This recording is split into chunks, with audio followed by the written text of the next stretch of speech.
Bismillahirrahmanirrahim. Assalamualaikum warahmatullahi wabarakatuh. Perkenalkan, saya Ayu Wahyuningsih, mahasiswa PJJ S2 UIN Cyber Syekh Nurjati Cirebon dengan NIM 24860800124. Video kali ini saya akan sedikit mempresentasikan mengenai model penelitian Al-Quran dan Hadis. Mata kuliah ini bernamakan Pendekatan Studi Islam yang diampu oleh Dr. M. Zidni Nafi Hasbi MAG.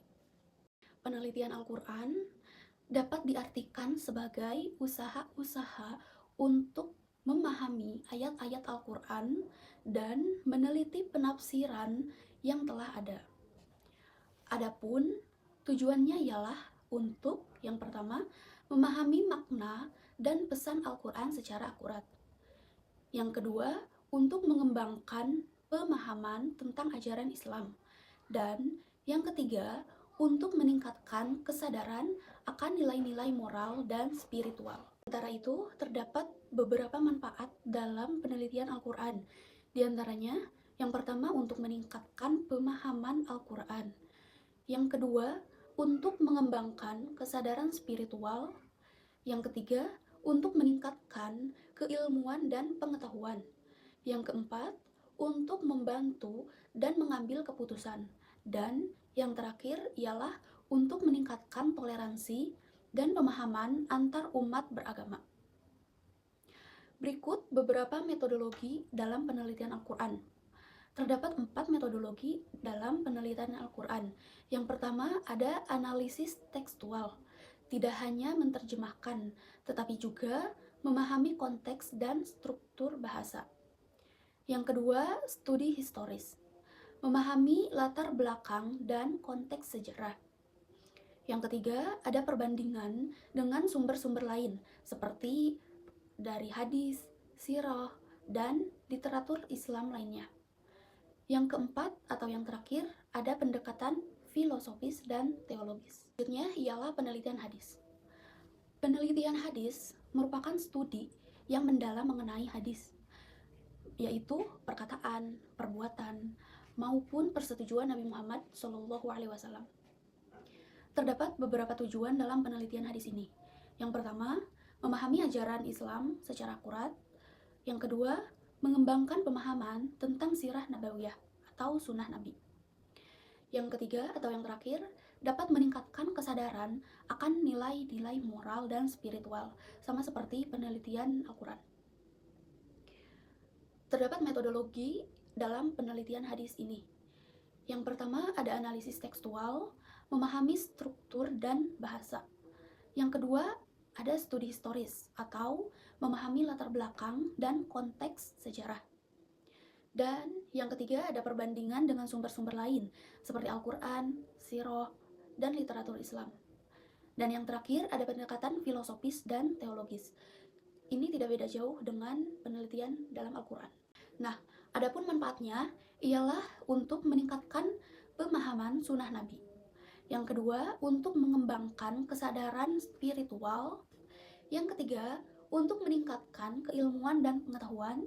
Yang keempat, untuk membantu dalam pengambilan keputusan. Dan yang terakhir ialah untuk meningkatkan toleransi dan pemahaman antar umat beragama. Masuk kepada model penelitian Al-Quran. Terdapat beberapa model dalam penelitian Al-Quran ini. Yang pertama ialah pendekatan nakli atau dalam konteks tradisional skriptual. Pendekatan nakli adalah model paling klasik dalam menafsirkan ayat-ayat Al-Quran. Penjelasan terhadap ayat-ayat Al-Quran dilakukan dengan mengutip atsar atau hadis-hadis Nabi terkait dengannya atau yang dianggap relevan. Pendekatan ini dilakukan oleh para mufasir atas dasar keyakinan bahwa Nabi dan orang-orang yang terdekat dengan Nabilah yang otoritatif dalam memahami Al-Quran. Yang kedua ada pendekatan akli atau rasional. Pendekatan akli adalah upaya untuk menjelaskan ayat-ayat Al-Quran dengan menggunakan akal atau pikiran dan ilmu pengetahuan tentunya. Jika dalam pendekatan pertama yang di atas yang diandalkan adalah nukilan-nukilan atsar, Maka di sini yang diandalkan adalah akal, rasionalitas, atau ijtihad. Selanjutnya ada pendekatan linguistik dan sastra. Dalam satu aspek, pendekatan kebahasaan sama dengan pendekatan akli, karena ia menuntut kepada kepatuhan akan hukum-hukum kebahasaan. Bahasa yang digunakan dalam Al-Quran dianalisa sedemikian rupa, sehingga menghasilkan makna-makna yang dari sudut pandang linguistik lebih jelas, terang, dan terarah. Model penelitian Al-Quran yang terakhir ialah pendekatan hermeneutik. Pendekatan hermeneutika multikultural. Para ulama terdahulu telah lama memahami dan membahas tentang hermeneutika, misalnya dalam konteks penafsiran teks. Dengan banyaknya landasan literatur dan konsentrasi pada penafsiran ilmu Al-Quran, oleh karena itu, secara umum, hermeneutika dapat dipahami sebagai konsentrasi keilmuan yang menjelaskan metode yang sangat tepat dalam memahami teks Al-Quran dan cara-cara untuk memahami makna yang terkandung dalam Al-Quran. Selanjutnya ada model penelitian hadis. Terdapat beberapa model penelitian hadis seperti model penelitian Al-Quran. Yang pertama ada pendekatan melalui linguistik atau bahasa. Pendekatan bahasa dalam upaya mengetahui kualitas hadis tertuju pada beberapa objek. Di antaranya yang pertama ialah terdapatnya struktur bahasa, yang artinya apakah susunan kata dalam matan suatu hadis yang menjadi objek penelitian sesuai dengan kaidah bahasa Arab atau tidak. Nah, yang kedua, terdapat kata-kata yang di dalamnya matan hadis, ialah apakah menggunakan kata-kata yang lumrah dipergunakan dalam bahasa Arab pada masa Nabi Muhammad SAW atau menggunakan kata-kata baru yang muncul dan dipergunakan dalam literatur Arab modern. Yang ketiga, matan hadis tersebut mestilah menggambarkan bahasa kenabian. Dan yang terakhir atau yang keempat ialah menelusuri makna kata tersebut ketika diucapkan oleh Nabi Muhammad SAW sama makna yang dipahami oleh pembaca atau peneliti.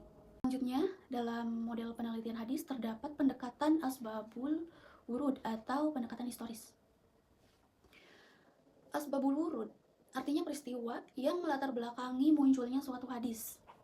Tujuannya ialah untuk mempermudah memahami kandungan hadis. Dengan asbabul wurud al-hadis tersebut, kita dapat melakukan kritik hadis yang diketahui memakai asbabul wurud. Maka itu akan sangat mudah membantu untuk mengetahui maksud hadis tersebut. Adapun fungsi asbab al-wurud hadis terhadap hadis itu sendiri ada 3 macam. Yang pertama ialah untuk menjelaskan makna hadis melalui taksis al-am atau mengkhususkan yang umum. Takyid membatasi yang mutlak. Tafsil al-mujmal merinci yang global. Al-naqs al-mansub menasak yang terdahulu. Al-bayan illat al-hukm menjelaskan illat hukum. Dan tauhidiyah al-mushkil menjelaskan yang mushkil. Yang kedua, untuk mengetahui kedudukan Rasulullah SAW pada kemunculan hadis, pada saat kemunculan hadis. Apakah sebagai Rasul, sebagai takdi dan mufti, sebagai pemimpin suatu masyarakat, atau sebagai manusia biasa. Dan yang ketiga ialah untuk mengetahui situasi dan kondisi suatu masyarakat pada saat itu, pada saat hadis itu disampaikan. Dan yang terakhir ada pendekatan sosiologis. Pemahaman terhadap hadis dapat juga menggunakan pendekatan sosiologis atau sosiohistoris. Keadaan sosial kemasyarakatan dan tempat serta waktu terjadinya memungkinkan utuhnya gambaran pemaknaan hadis yang disampaikan. Di mana dan untuk tujuan apa ia diucapkan, sekiranya dipadukan secara harmoni dalam suatu pembahasan.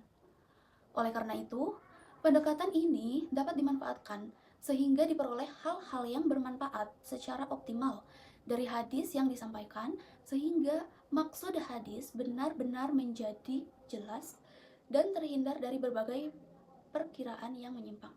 Mungkin Itu saja sedikit pemaparan dari saya mengenai model penelitian Al-Quran dan Hadis. Semoga sedikitnya ilmu yang telah disampaikan bisa bermanfaat dan berkah untuk saya pribadi dan untuk kita semua. Akhirul kalam, wassalamualaikum warahmatullahi wabarakatuh.